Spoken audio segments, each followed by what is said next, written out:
Today I am going to discuss the later Mughals and the legacy of Aurangzeb and his Deccan policy. So ఈరోజు క్లాస్లో మనం ఔరంగజేబ్ యొక్క దక్కన్ విధానం, అతడి అనంతరం వచ్చిన బలహీన వారసుల గురించి చర్చించబోతున్నాం. సో ఔరంగజేబ్ మరణం కావచ్చు, ఔరంగజేబ్ చివరి రోజుల్లో అతడు అవలంబించిన విధానాలు మొఘల్ సామ్రాజ్యానికి ఎటువంటి ప్రయోజనాన్ని చేకూర్చాయి, ప్రయోజనం కంటే ఎటువంటి నష్టాలను చవి చూడడం జరిగిందో దాన్ని మనం చర్చించుకోవాల్సిన అవసరం ఉంటుంది. So first of all Aurangzeb Deccan విధానం, ఇది మనం అర్థం చేసుకుంటే తదనంతరం మనం బ్రిటిష్ వారు ఏ విధంగా బలపడుతున్నారు, మరి తదనంతరం వచ్చిన కడపటి మొఘలుల యొక్క బలహీనత ఏంటనేది మనకి చాలా సునాయాసంగా తేలికగా అర్థమవుతుంది. So let us discuss Aurangzeb యొక్క దక్కన్ విధానం, Deccan policy of Aurangzeb. So Aurangzeb had this policy with 3 southern states. 3 Deccan రాజ్యాలతో ఔరంగజేబ్కి ఈ దక్కన్ విధానం అనేది ముడిపడి ఉంది. మరి ఔరంగజేబ్ ఈ దక్కన్ విధానాన్ని ఏ 3 రాజ్యాలతో చేసుకోవడం జరిగింది అంటే, నంబర్ 1 మరాఠా పవర్, ఒక హిందూ రాజ్యం, Marathwada region. Number 2 Bijapur in Karnataka region, Karnataka, Maratha, Maharashtra. And next Golconda ప్రాంతం. So Golconda Qutub Shahi kingdom, present Telangana states, right. So ఈ 3 రాజ్యాలతో ఔరంగజేబ్ అవలంబించిన యుద్ధ విధానం, దాన్నే దక్కన్ విధానం అంటున్నాం. ఔరంగజేబ్ తన యొక్క పాలనలో మొదటి సగభాగాన్ని ఉత్తర భారతదేశాన్ని కేటాయించగా, తదుపరి సగభాగాన్ని దక్షిణ భారతదేశంపై, ముఖ్యంగా దక్కన్ ప్రాంతంపై దృష్టి సారించడం జరిగింది. ఈ క్రమంలో ఔరంగజేబ్ పాలనను 2 భాగాలుగా విభజించవచ్చు. ఇతడు 1658లో తండ్రిని చెరసాలలో బంధించి తన సోదరుల్ని అంతమొందించి రాజ్యానికి వస్తున్నాడు. 1658 నుంచి 1707 వరకు పరిపాలించాడు. So this is the tenure of Aurangzeb. దీన్ని మనం 2 భాగాలుగా విభజిస్తే, మొదటి 25 సంవత్సరాలు ఉత్తర భారతదేశంలో, నార్త్ ఇండియాలో, రైట్. తదుపరి 25 సంవత్సరాలు ఆల్మోస్ట్ 49-50 ఇయర్స్. సో తదుపరి 25 సంవత్సరాలు దక్కన్ ప్రాంతంలో తన యొక్క పాలనను కొనసాగించడం జరిగింది. మరి ఈ క్రమంలో ఔరంగజేబ్ దక్షిణ భారతదేశానికి, దక్కన్ ప్రాంతానికి మొఘల్ సామ్రాజ్యాన్ని ఏ విధంగా విస్తరిస్తున్నాడు, విస్తరించడం వల్ల చేకూర్చబడిన లాభాలేంటి, నష్టాలేంటి, మరి ఈ దక్కన్ విధానం వల్ల మొఘల్ సామ్రాజ్యం ఏ విధంగా బలహీనపడింది అనేది మనం చర్చించుకోవాల్సిన ప్రధాన అంశం, రైట్. ఫస్ట్ ఆఫ్ ఆల్ మరాఠాలతో ఛత్రపతి శివాజీ మరియు శివాజీ యొక్క వారసులతో ఔరంగజేబ్ పోరాడుతున్నాడు. అసలు ఔరంగజేబ్ దక్కన్ ప్రాంతానికి ఎప్పుడూ ప్రత్యేక దృష్టితో చూడలేదు, దక్కన్ ప్రాంతానికి ఎక్కువ శ్రద్ధ కూడా చూపించలేదు. కానీ ఏ కారణం వల్ల ఔరంగజేబ్ ఢిల్లీ ప్రాంతాన్ని వదిలి దక్కన్ ప్రాంతానికి, మహారాష్ట్ర ప్రాంతానికి రావడం జరిగింది, దీన్ని కూడా మనం గుర్తించాలి, right. So Aurangzeb engaged in the continuous campaign in the North India. He did not give much importance to the southern expeditions or Deccan policy, but few factors made responsible for the annexation of Aurangzeb towards the Deccan part of India. Let us discuss the annexation. What factors made responsible? Around in 1680s, 1680లో ఔరంగజేబ్ యొక్క కుమారుడికి శివాజీ యొక్క కుమారుడు సంభాజీ ప్రేరేపిస్తున్నాడు, రెచ్చగొడుతున్నాడు. ఏ విధంగా రెచ్చగొట్టాడు? ఔరంగజేబ్ యొక్క కుమారుడు prince Akbar Shambhaji యొక్క ఆస్థానానికి రాగా షంబాజీ ఔరంగజేబ్ కుమారుణ్ణి రెచ్చగొట్టాడు. ఔరంగజేబ్కి వ్యతిరేకంగా ఔరంగజేబ్ కుమారుణ్ణి రెచ్చగొడుతున్నాడు షంబాజీ. ఎలా? నా తండ్రి చాలా తక్కువ సమయంలో రాజ్యాన్ని వదిలి వెళ్ళిపోయాడు. ఇప్పుడు నేను సింహాసనం మీద చాలా గొప్పగా పాలనను సాగిస్తున్నాను. మరి నీ తండ్రి కురువృద్ధుడైనప్పటికీ రాజ్యాన్ని మాత్రం వదలడం లేదు, సింహాసనాన్ని మాత్రం వదలడం లేదు. కురువృద్ధుడైనప్పటికీ సింహాసనాన్ని వదలడం లేదే. నేను చూడు ఎంత హాయిగా రాజ్యాన్ని కొనసాగిస్తున్నాను, పాలన చేస్తున్నాను అంటూ షంబాజీ ఔరంగజేబ్ కుమారుణ్ణి రెచ్చగొట్టాడు. వెంటనే ఔరంగజేబ్ కుమారుడు ఔరంగజేబ్కి వ్యతిరేకంగా తిరుగుబాటు చేస్తున్నాడు. సింహాసనం కోసం, పదవికాంక్ష కోసం, అధికార దాహం కోసం, సింహాసనం కోసం. ఎప్పుడైతే షంబాజీ రెచ్చగొట్టే చర్యలకు ప్రభావితుడైన ఔరంగజేబ్ కుమారుడు తండ్రికి వ్యతిరేకంగా తిరుగుబాటు చేశాడో దాన్ని గ్రహించిన ఔరంగజేబ్ కుమారుడిపై ఆగ్రహ ఆవేశానికి లోనై ఢిల్లీ ప్రాంతాన్ని వదిలి దక్షిణాదికి తరలి రావడం జరిగింది. That was the factor that made responsible for the Deccan policy of Aurangzeb and his southern expeditions. So లేకపోతే దక్షిణాదికి వచ్చే అవకాశం కూడా ఉండదు. ఎప్పుడైతే ఈ శివాజీ కుమారుడు షంబాజీ ఔరంగజేబ్ తనయుడికి రెచ్చగొట్టాడో అప్పుడు ఔరంగజేబ్ దక్షిణాదికి రావడం జరిగింది. He came down to south India and Deccan and here షంబాజీతో యుద్ధం చేశాడు. 1689లో సంగమేశ్వర యుద్ధం అంటాం దీన్ని. ఈ సంగమేశ్వర యుద్ధంలో షంబాజీని అంతం చేసి తన కుమారుణ్ణి తిరుగుబాటుకి కారకుడైన షంబాజీని అంతం చేసి మరాఠా ప్రాంతాన్ని చేజిక్కించుకునే ప్రయత్నం చేస్తున్నాడు. మరఠ్వాడా ప్రాంతాన్ని తన యొక్క అధీనంలోకి తీసుకునే ప్రయత్నం చేశాడు.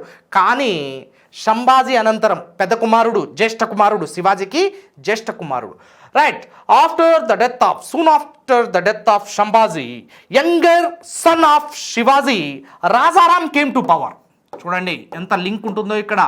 మనం బ్రిటిష్ వారి గురించి చర్చించుకునే సమయంలో మన స్వదేశీ శక్తులు, స్వదేశీ ప్రాంతాలు మరియు రాజ్యాల గురించి చర్చించుకోవాల్సిన అవసరం చాలా ఉంటుంది. ఎందుకంటే ఇంటర్లింక్స్, కనెక్షన్స్ అంటుంటాం, ఇంటర్ కనెక్షన్స్. ఈ నెట్వర్క్ చాలా పెద్దది because this is Indian history. So ఆ ఇంటర్ కనెక్షన్స్, ఆ ఇంటర్ లింక్ అనేది మనం ఇస్తూ చర్చించుకుంటే ప్రశ్న ఎలా వచ్చినా కూడా మనం ఆన్సర్ చేయగలుగుతాం. అందుకే ప్రశ్నించే నాడిని పసిగట్టండి అంటాను నేను, రైట్. ప్రశ్నించే నాడిని పసిగడితే ప్రశ్న ఎలా ఉన్నా కూడా ఆన్సర్ చేయగలుగుతాం.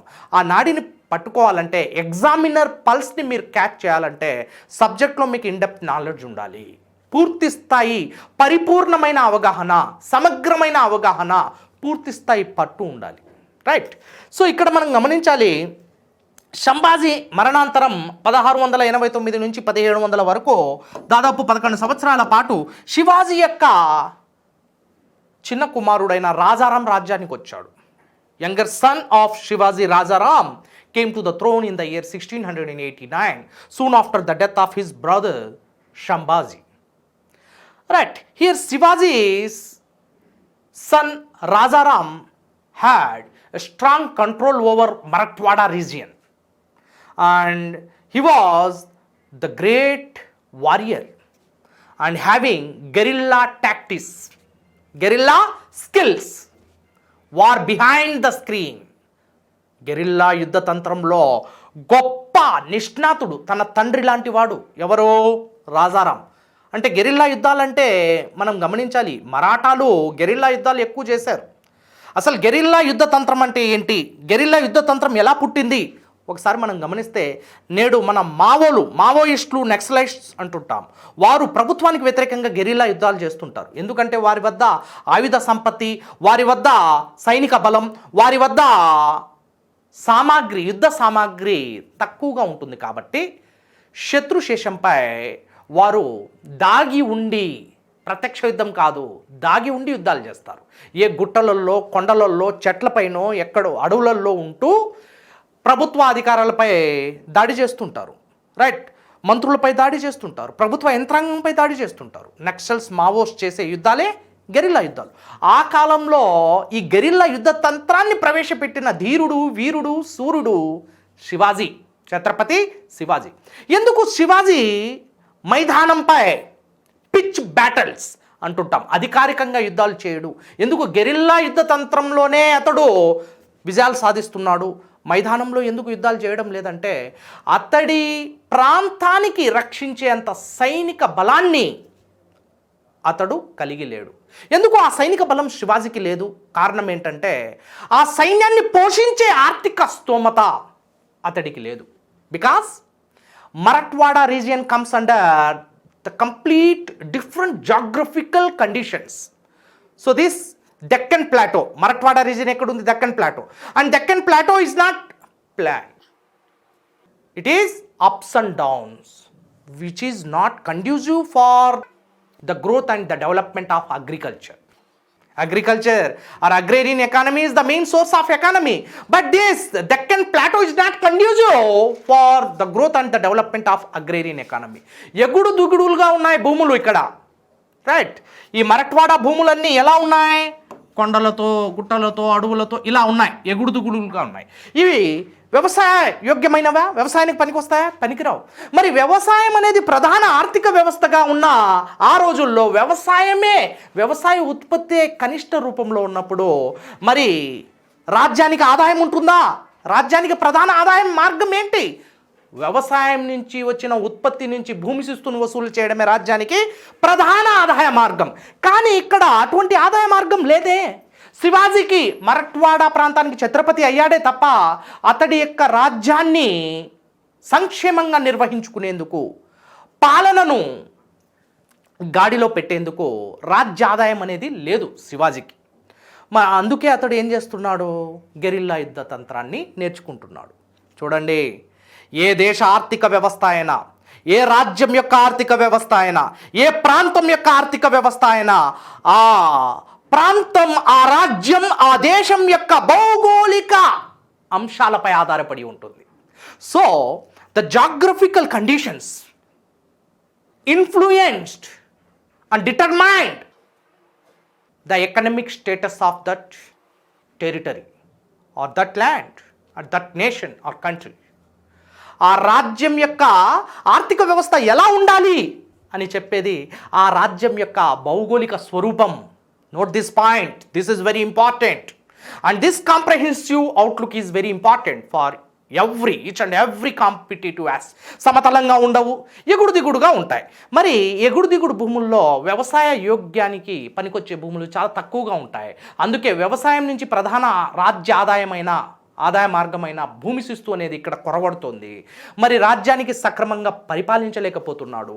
కేవలం తన జీవితం మొత్తం దేని మీద ధారపోసాడంటే యుద్ధాలు. ఆ యుద్ధాలు ఏ యుద్ధాలంటే గెరిల్లా యుద్ధాలు. గెరిల్లా యుద్ధాలంటే దోచుకోవడం, కొల్లగొట్టడం, శత్రువుల్ని దాగి ఉండి అంతమొందించడం. ఈ గెరిల్లా యుద్ధాల ద్వారానే మొఘలుల యొక్క ఎన్నో కోటల్ని దోచుకున్నాడు, ఎన్నో ప్రాంతాలను దోచుకున్నాడు Shivaji. The best example is Surat. Surat was plundered by so many times, plenty of times Surat was plundered and abducted, looted by Shivaji. ఎందుకు? తమ యొక్క రాజ్యానికి ఆదాయం తక్కువగా లభ్యమవుతుంది, మరియు ఆ రాజ్యాన్ని సంక్షేమంగా పరిపాలించాలి. ఎలా చేయాలి? పక్క రాజ్యాలను దోపిడీ చేయాలి, పక్క రాజ్యాలపై పడి దోచుకోవాలి, సంపదను కొల్లగొట్టాలి. ఆ క్రమంలోనే శివాజీ మొఘలుల యొక్క కోటల్ని దోచుకుంటున్నాడు. అర్థమవుతుందా? మొఘలుల యొక్క కోటల్ని దోచుకొని దోచుకున్న ఆ సిరి సంపదలను తన రాజ్య సంక్షేమం కోసం, తన రాజ్య పరిపాలన కోసం ఉపయోగిస్తున్నాడు. That was the status of Shivaji.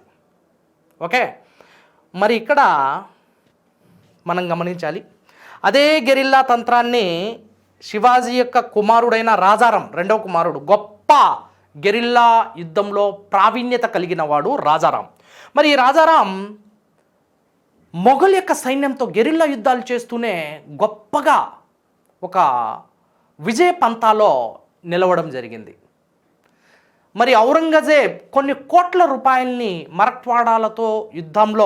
మరాఠాలతో యుద్ధం చేయడానికి ఖర్చు పెట్టాడు.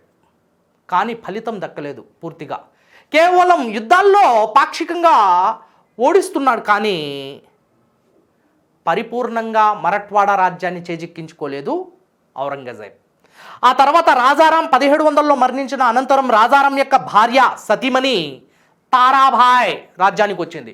తారాభాయ్ కూడా గొప్ప యుద్ధ లక్షణాలు కలిగి ఉంది. గెరిల్లా యుద్ధ తంత్రంలో గొప్ప పాత్రను పోషించింది తారాభాయ్. ఆ విధంగా తారాభాయ్ కూడా బలంగా మొఘల్ సైన్యంతో పోరాడింది.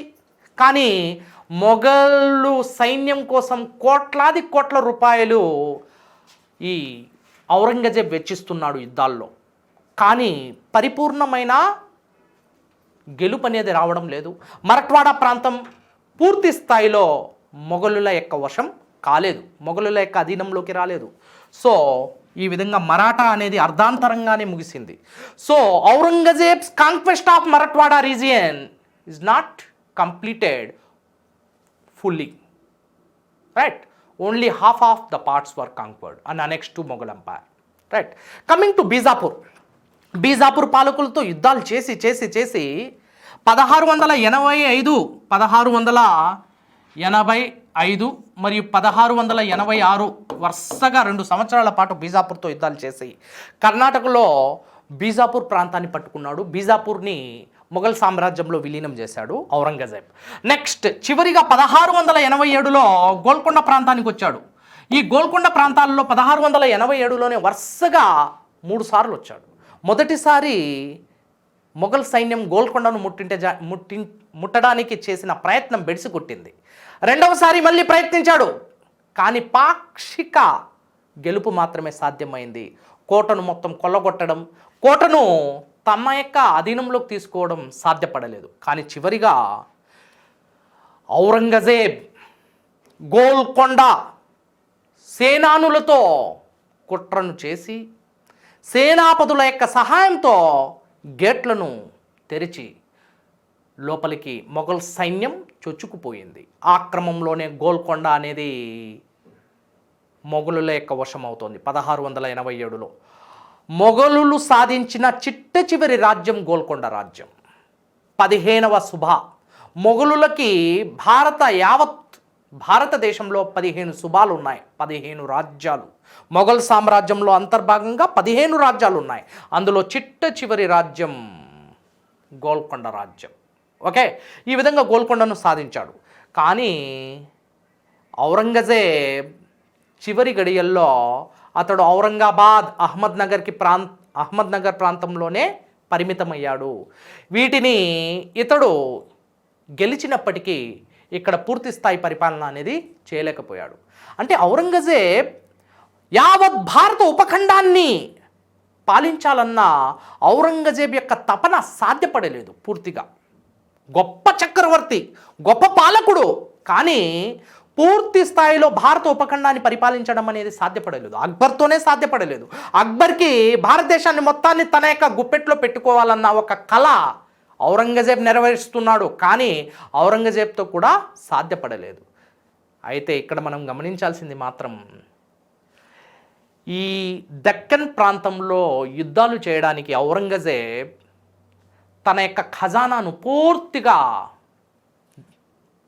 ధారపోశాడు, పూర్తిగా వెచ్చించాడు. చివరికి ఖజానా ఖాళీ అయిపోయింది. మొఘల్ సామ్రాజ్యం ఆర్థికంగా బలహీనపడింది. మొఘల్ సామ్రాజ్యం ఆర్థికంగా ఎప్పుడైతే బలహీనపడుతోందో ఇక రాజకీయంగా కూడా ఔరంగజేబ్ కురువృద్ధుడుగా మారిపోవడం, ఔరంగజేబ్ ఒంట్లో సత్తా తగ్గడం, చివరికి ఔరంగజేబ్ శాశ్వతంగా ఔరంగాబాద్కి పరిమితమై 1707లో ఔరంగాబాద్లో మరణించి అక్కడే సమాధి కావడం, అనంతరం మొఘల్ సామ్రాజ్యం చతికిలపడడం, పతనం అవ్వడం. ఈ విధంగా ఔరంగజేబ్ యొక్క దక్కన్ విధానం అనేది మొఘల్ సామ్రాజ్యాన్ని ఆర్థికంగా, రాజకీయంగా చిన్నాభిన్నం చేసిందనడంలో ఎటువంటి సందేహం లేదు. So this is very very important. మనం గమనించాల్సింది ఏంటంటే బ్రిటిష్ వారు బలపడడం మరియు మొఘల్ సామ్రాజ్యం బలహీనం కావడం ఔరంగజేబ్ తర్వాత ప్రారంభం కాలేదు, ఔరంగజేబ్ జీవించి ఉన్నప్పుడే అయ్యింది. దీనికి ప్రధాన కారణం ఏంటంటే ఔరంగజేబ్ అవలంబించిన దక్కన్ విధానం అనేది మనం గుర్తుంచుకోవాల్సిన అవసరం ఎంతైనా ఉంది. So this Deccan policy of Aurangzeb made the Mughal empire economically, politically very weak and suppressed, depressed and oppressed. Okay. So this is about the Deccan policy of Aurangzeb.